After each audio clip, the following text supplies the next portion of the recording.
Hello everyone, स्वागत है आपका मेरे YouTube channel maths with Harish Bisht में। बच्चों, आज मैं द्विघात समीकरण को हल करना आपको सिखाऊंगा फॉर्मूला विधि से, सूत्र विधि से। ठीक है, पिछले वीडियो में मैंने आपको द्विघात समीकरण का सूत्र कैसे प्राप्त किया जाता है ये बताया था। तो आज मैं हल करने जा रहा हूँ सूत्र विधि से द्विघात समीकरणों का हल कैसे निकालें। और मैंने लिया है एनसीईआरटी बुक का चैप्टर 4 और उसका एक्सरसाइज 4.3। तो मैंने लिया है एक्सरसाइज 4.3 और इसका पहला सवाल मैं आपके सामने रखता हूँ। ठीक है, तो पहला सवाल सूत्र विधि से मैं इनको हल करूंगा और पहला जो समीकरण है हमारे पास है वो है 2x² - 7x + 3 = 0। बच्चों, आपको इसे सूत्र विधि से हल करना है। सूत्र विधि लगाने से पहले हमें इसके अस्तित्व की जांच करनी होगी, मतलब ये चेक करना होगा कि ये एग्जिस्ट करता है या नहीं। तो इसके लिए आपको क्या करना होगा, सबसे पहले इसका स्टैंडर्ड फॉर्म लिखना होगा ax² + bx + c = 0।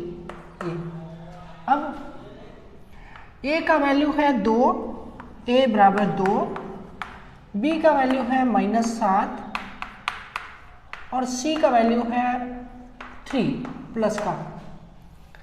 ये हमने निकाल लिया बच्चों। अब हम इसके अस्तित्व की जांच करें तो इसके लिए हमें विविक्ति कर का फॉर्मूला लगाना होगा। विविक्ति कर यानी डिस्क्रिमिनेंट, यानी कि d का फॉर्मूला। d का फॉर्मूला क्या होता है, b² - 4ac, ये लगाना है।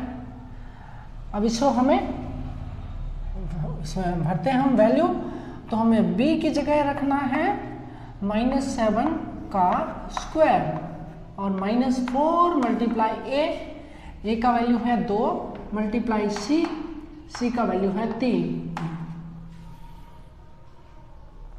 अब इसे आगे सॉल्व करें। -7 का स्क्वायर मतलब -7 को 2 टाइम लिखना है, मल्टीप्लाई करना है, तो हमें क्या मिलेगा, -7 × -7 के फॉर्म में लिख दिया और इनको मल्टीप्लाई कर लिया। 4 × 2 = 8, 3 × 24, 7 × -7 तो कितना आ जाएगा, 49 आएगा। 49 प्लस का हो जाएगा क्योंकि माइनस और माइनस प्लस होता है। तो -24, अब माइनस किया तो हमें क्या मिला, हमें मिला 25। नाउ d = 25, तो d बराबर हमें कितना मिला, d बराबर मिला 25। तो बच्चों, अगर d का वैल्यू होता है पॉजिटिव, ध्यान से सुनिए, अगर d का वैल्यू पॉजिटिव होता है, ठीक है, या 0 होता है तो एग्जिस्ट करता है, मतलब ये एग्जिस्ट कर रहा है। समझ गए, d का वैल्यू 0 या 0 से अधिक होना चाहिए। ठीक है, 0 या 0 से अधिक होना चाहिए। तो हम क्या लिखेंगे, अस्तित्व है। ठीक है, यस एग्जिस्ट, मतलब ये एग्जिस्ट करता है। अगर ये एग्जिस्ट करता है तो अब हम इसे फॉर्मूला लगाकर निकाल सकते हैं। ठीक है, तो हमारा फॉर्मूला, अब हम इसके फॉर्मूला लगा के रूट निकालेंगे। तो फर्स्ट रूट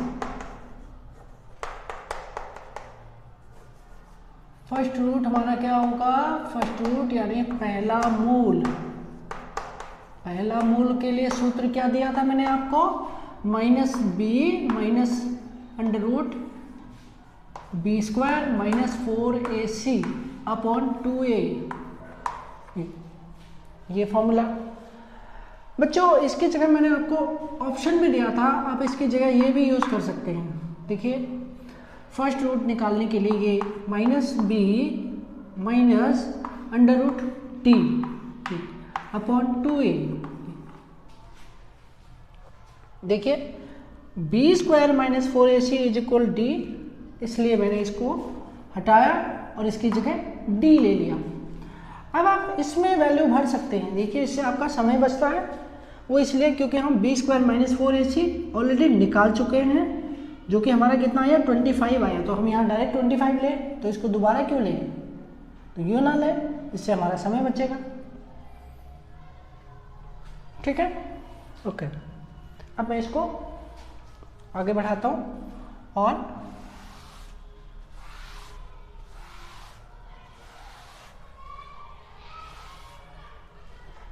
यहाँ पर इसको वैल्यू भरता हूँ और माइनस b का वैल्यू है -7, तो यहाँ पे माइनस है तो b का वैल्यू -7 हो जाएगा, तो ये माइनस लगाएंगे, -7 यहाँ ब्रैकेट के अंदर रखेंगे। ब्रैकेट इसलिए लगाया क्योंकि ये वैल्यू माइनस में है और यहाँ एक माइनस पहले से है, तो माइनस d की जगह अंडर रूट 25, क्योंकि d का वैल्यू 25 है, अपॉन 2 मल्टीप्लाई a का वैल्यू 2 है। तो अब इस तरह से अगर हम इसे सॉल्व करते हैं तो क्या मिलता है हमें, देखिए माइनस और माइनस प्लस और माइनस। अब ये स्क्वायर रूट निकालेंगे इसका, 25 का स्क्वायर रूट क्या होता है 5 होता है, अपॉन में कितना आएगा 2 मल्टीप्लाई 2 4 होएगा। 7 में से 5 लेस कर दिया तो आ गया 2/4। अब इसको कैंसिल किया 1/2, ये हो गया फर्स्ट रूट। इसका स्क्वायर रूट हमने निकाला है बच्चों 25 का स्क्वायर रूट 5 लिया है हमने यहाँ पर, ध्यान से समझिएगा।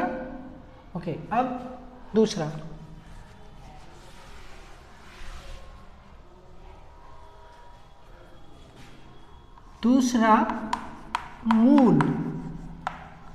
मूल के लिए क्या formula, -b plus under root b square minus 4ac upon 2a। अथवा में दूसरा क्या बताया मैंने को बताया, अथवा में आप ले सकते हैं -b plus under root d upon 2a। तो इसकी जगह हमने इसको यूज़ कर लिया, तो अब हम इसमें वैल्यू रख सकते हैं। इसे हम हटाते हैं और यहाँ पर निकालते हैं दूसरा मूल, तो वैल्यू रख दिया -7 plus under root 25 upon 2 multiply 2। Solve करें, माइनस और माइनस +7, इसका स्क्वायर रूट निकाला 5 आ गया, अपॉन में मल्टीप्लाई किया 4 आ गया, 7 + 5 12 हो गया, 12/4 हो गया, कैंसिल किया तो 3 आंसर हो गया। तो आप देख रहे हैं फर्स्ट और सेकंड दोनों रूट निकल चुके हैं। तो इस प्रकार से हमारा ये प्रश्न सॉल्व। तो अब हम दूसरा सवाल लेते हैं।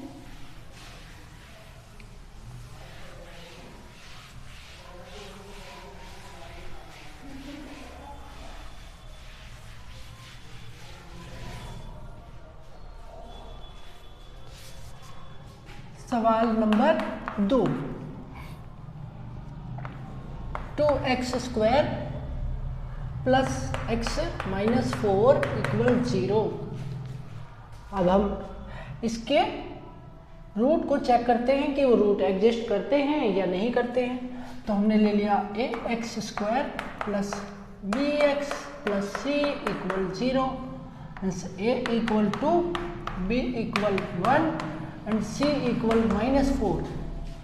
अब हम d का फॉर्मूला लगा लेते हैं, तो d = b² माइनस 4ac। तो b का वैल्यू क्या है 1 है, 1 का स्क्वायर माइनस 4 मल्टीप्लाई a का वैल्यू है 2 मल्टीप्लाई c का वैल्यू है -4। अब इसको सॉल्व करें तो आ जाता है 1 का स्क्वायर मतलब 1 हो गया, 4 × 4 16 मल्टीप्लाई 2 32, तो ये हो जाएगा माइनस और माइनस प्लस 32, इनको प्लस कर दिया 33। ठीक है फ्रेंड, तो d का वैल्यू कितना आता है 33, तो इसका मतलब ये एग्जिस्ट करता है। यस, एग्जिस्ट करता है। तो अब हमें क्या करना है, अब हमें क्वाड्रेटिक इक्वेशन का फॉर्मूला लगाना है। फर्स्ट रूट, तो हमने निकाला फर्स्ट रूट और फॉर्मूला लगाया minus b minus under root d upon 2a। ठीक है, ओके। b का वैल्यू है 1, तो ये हो गया -1 minus under root 33 upon 2 multiply a equal 2। तो हमें क्या मिला -1 माइनस, अभी देखिए बच्चों इसका स्क्वायर रूट डिवीजन मेथड से निकाला जा सकता है, लेकिन ये परफेक्ट स्क्वायर नंबर नहीं है, इसलिए हम इसे इसी फॉर्म में ले लेते हैं। ठीक है, minus root 33 under root 33 upon 4। तो ये हमारा एक क्या हो गया, एक रूट हो गया। ठीक है, अभी इसी तरह से हम सेकंड रूट ले लेते हैं। Second root minus b plus under root d upon 2a, इसको फिल किया तो -1 plus under root 33 upon 2 multiply 2, तो हमें क्या मिला -1 प्लस अंडर रूट 33/4। इस प्रकार से हमारे दो रूट्स आ गए। तो ये है सेकंड क्वेश्चन का हल।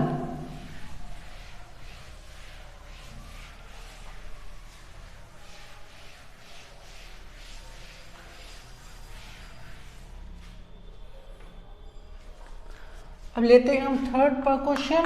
पहले का third part 4x² plus 4 under root 3x plus 3 equal 0, ये है हमारा थर्ड पार्ट। इसके लिए भी हमने सेम लिया ax² plus bx plus c equal 0, then a equal 4, b equal 4 under root 3 and c equal 3।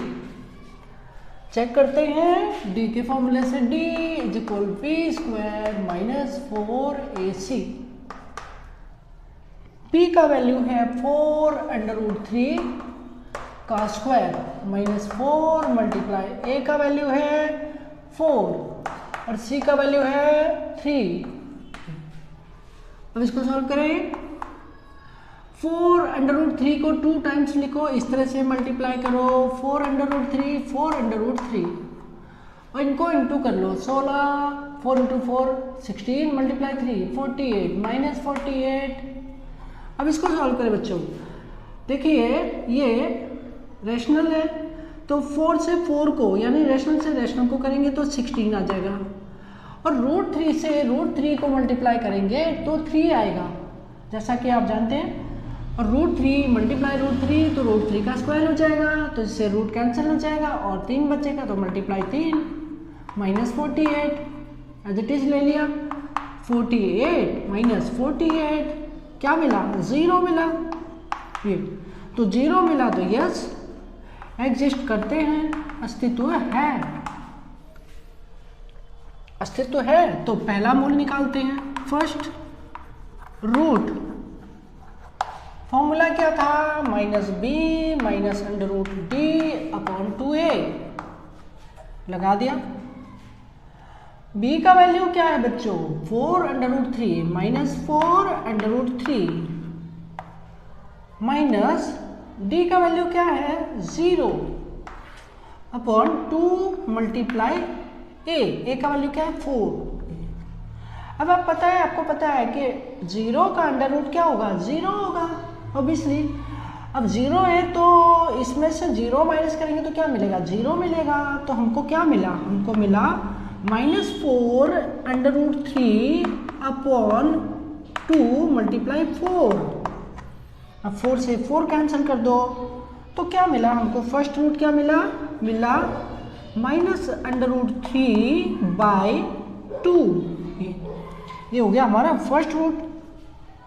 ठीक है बच्चों, अभी हम सेकंड रूट निकालते हैं और इसको हटाते हैं। यहाँ से सेकंड रूट हम लेते हैं। Second root -b plus √d upon 2a। ठीक है, -4 √3 प्लस √d की जगह 0 अपॉन 2 मल्टीप्लाई 4। तो बच्चों यहाँ पर भी आप देख रहे हैं सेम, हम 4 से 4 कैंसिल कर देते हैं तो यहाँ बचता है हमारे पास -√3 अपॉन 2, बिकॉज ये 0 है। अब मैं एक चीज आपको यहाँ बताना चाहूंगा, वो ये कि जब d का वैल्यू 0 होता है, जैसे कि हमारे पास d का वैल्यू आया था 0, d का वैल्यू क्या आया था हमारे पास 0। जब भी d का वैल्यू 0 होता है तो जो रूट्स होते हैं वो कैसे होते हैं, रियल होते हैं और कैसे होते हैं, और इक्वल होते हैं। तो इसलिए हमारे आप देख रहे हो दोनों रूट्स, ये पहला रूट है, ये दूसरा रूट है, दोनों सेम है। तो ऐसा कब होता है, जब d = 0 होता है। Very simple. ओके, ये था हमारा थर्ड पार्ट।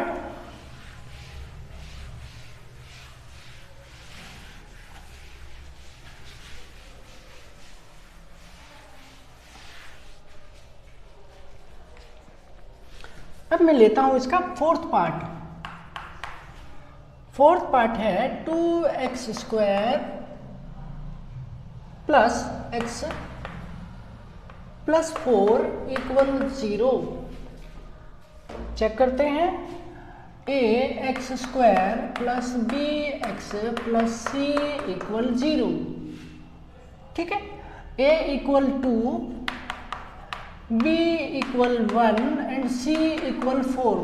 चेक करें, d = b² - 4ac। Value put कर, 1 का स्क्वायर -4 मल्टीप्लाई a का वैल्यू 2 मल्टीप्लाई c का वैल्यू 4, तो आ जाता है 1 का स्क्वायर। सॉल्व किया तो 1 आया। 4 × 4 16 मल्टीप्लाई 2 32। 32 में से 1 माइनस कर दिया तो क्या आया, -31। फ्रेंड अब यहाँ पर देखिए आप, ये एग्जिस्ट नहीं करता है फ्रेंड, बच्चों ये एग्जिस्ट नहीं करता है, नॉट एग्जिस्ट। क्यों नहीं एग्जिस्ट करता है, क्योंकि d का वैल्यू नेगेटिव है, मतलब 0 से छोटा है। क्या बताया मैंने, अगर d का वैल्यू 0 या 0 से बड़ा होता है तो एग्जिस्ट करता है, और अगर d का वैल्यू 0 से छोटा होता है, क्योंकि नेगेटिव नंबर 0 से छोटे होते हैं, अब d का वैल्यू नेगेटिव नंबर है तो इसका मतलब ये एग्जिस्ट नहीं करता। तो ऐसे क्वेश्चंस को आपने, चूंकि एग्जिस्ट नहीं करता है तो इसके रूट हम फाइंड नहीं कर सकते, तो इसलिए आपको इसको यहीं ड्रॉप करना है। ठीक है, इस तरह से आपका क्वेश्चन नंबर 1 पूरी तरह से सॉल्व हो गया। इसी क्वेश्चन को बुक में कंप्लीटिंग द स्क्वायर मेथड भी है, और उस मेथड से करेंगे, उसके लिए एक और वीडियो में लेकर आऊँगा आपके लिए।